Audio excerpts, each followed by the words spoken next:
कि चाइना के खुद के पास कुछ पानी का है ही नहीं अरेंजमेंट, सब इधर तिब्बत से आता है। तो चाइना का जो एंगल है वो यही है कि कैसे भी करके लद्दाख वो नहीं छोड़ेगा।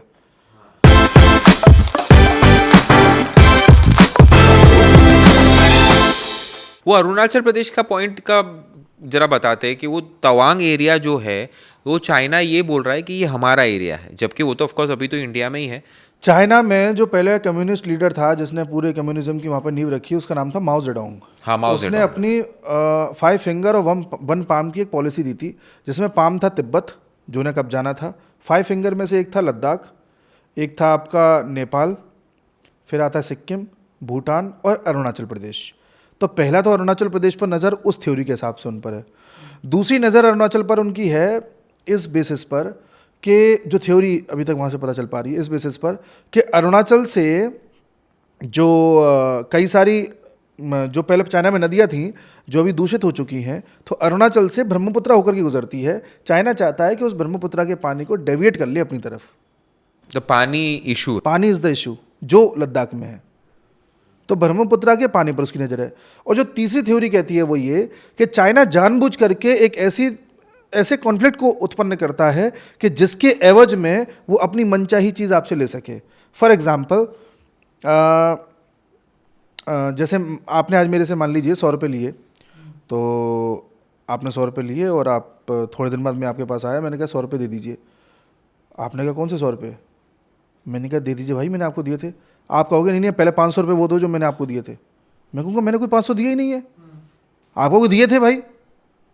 आप इस बात को इतना इंसिस्ट कर दोगे, थोड़ी बहस हो जाएगी, मामला शांत हो जाएगा, फिर हम अपने अपने घर चले जाएंगे। 4 लोगों ने देख लिया ये पूरा मैटर। थोड़े दिन बाद हम फिर मिले, 4 लोग फिर थे, आपने फिर यही बात कही भाई 500 रुपये तो मेरे दे दो। मैं कहूँगा भाई 500 रुपये मैंने लिए ही नहीं है आपसे। ये मैटर इतनी बार आप उछाल दोगे कि कुछ समय बाद इन लोगों को लगने लग जाएगा कि भाई 500 नहीं तो कुछ ना कुछ तो लिया ही होगा। फिर ये कहेंगे एक काम करते हैं, चलो सेटलमेंट करा देते हैं, एक काम करो तुम अपने 500 भूल जाओ, तुम अपने 100 भूल जाओ, और दोनों लड़ो मत, अब शांत हो जाओ। तो इसमें नुकसान किसका? मेरा है ना, मेरे तो 100 गए ना।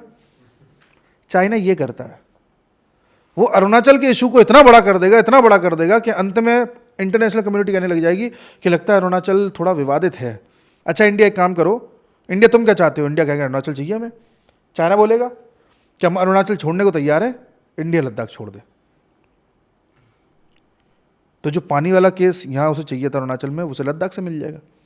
और ये एक इशू मैंने देखा भी था, सुना भी था कि चाइना के खुद के पास कुछ पानी का है ही नहीं अरेंजमेंट, सब इधर तिब्बत से आता है। हाँ, मतलब वो उनका खुद का कुछ अरेंजमेंट नहीं, इसलिए ये लोग को कैप्चर करना पड़ता है ये सारी चीज़ें कि हमको यहाँ से पानी मिल जाए। यहाँ main reason is water for everything, क्योंकि उनके यहाँ पे कोई नदी नहीं है ना, उनके पास नदियाँ उनके यहाँ हैं पर वो सब प्लेट्यू से आती हैं, इतनी गंदी हो चुकी हैं, जैसे आप यमुना देखते हो दिल्ली में। हाँ, वो तो वन ऑफ द केस है। वहाँ सब ऐसी है, इंडस्ट्रियलाइजेशन इतना ज़्यादा किया है उन्होंने कि नदियों को पूरी तरह से एक तरीके से दूषित कर दिया, वो किसी मतलब की नहीं रही है वहाँ। हाँ, तो अभी उनको फ्रेश वाटर मिलेगा कहाँ से? तो फ्रेश वाटर के लिए ये बेसिकली सारी फसाद है। और लोग बोलते भी है वर्ल्ड वॉर 3 होगा तो वाटर के लिए ही होगा। जी, तो चाइना का जो एंगल है वो यही है कि कैसे भी करके लद्दाख वो नहीं छोड़ेगा।